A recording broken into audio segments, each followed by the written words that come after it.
কি অত কি মনে করে তোকে দেখতে আসছি। ফাইজলামি করিস না, 7 দিনও হয় নাই তোদের সাথে দেখা হয়েছে। আর ওয়েট, 2 দিন আগে তোর সাথে ভিডিও কলে কথা বলছিলাম আমি। হ্যাঁ, ওইটা তো ভিডিও কলে কথা হচ্ছে না, সামনাসামনি তো হয় নাই।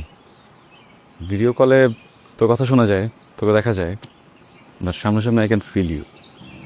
তুই কি আমার সাথে ফ্লার্ট করতেছিস? ওয়েট, ফ্লার্ট করার রাইট শুধু আমার আছে, তোর না। কেন? হ্যাঁ, তুইও মানুষ, আমি মানুষ, তাই না? রাইটস তো আমারও আছে। আবার দেখি রোমান্টিক লুকও দেয়। কি হয়েছে তোর? না, একদম ঠিক নাই। শুনছিলাম প্রেমে পড়লে নাকি মানুষের চোখের ভাষা বদলা যায়, বুঝছিস?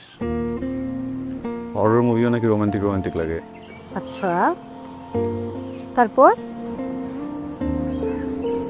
তারপর আমি তোর সাথে সারা জীবন ফ্লার্ট করতে চাই। ডান। তারপর? তারপর I love you. I love you two.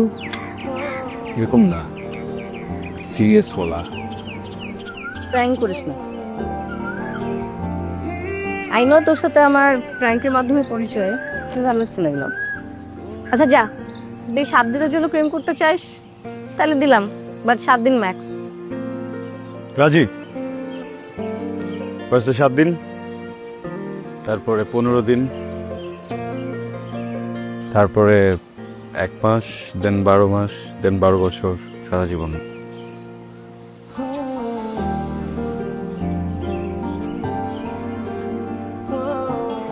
আমি তোর সাথে সারা জীবন প্রেম করতে চাই, সারা জীবন থাকতে চাই।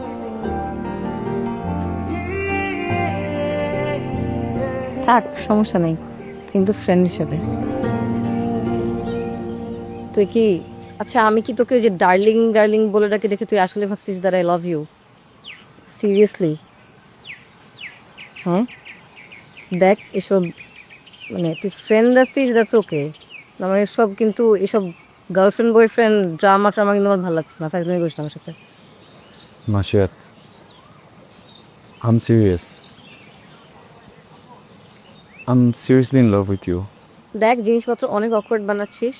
তুই যদি সিরিয়াস হয়ে থাকিস, আমার কিন্তু তোর জন্য কোনো ফিলিংস নাই। মানে আমি তোকে জাস্ট ফ্রেন্ড হিসেবেই দেখি, and I love you, but just as a friend. Friend হিসেবে আমি তোর জন্য জান দিয়ে দিতে পারবো। তো এইসব, এই যেই ভালোবাসার নাটক তুমি শুরু করছো, আমার এগুলা কিন্তু একদম ভালো লাগতেছে না। If you are serious you can go, ঠিক আছে? এসব don't make it awkward dude. What? শুনো নাই? Go and of.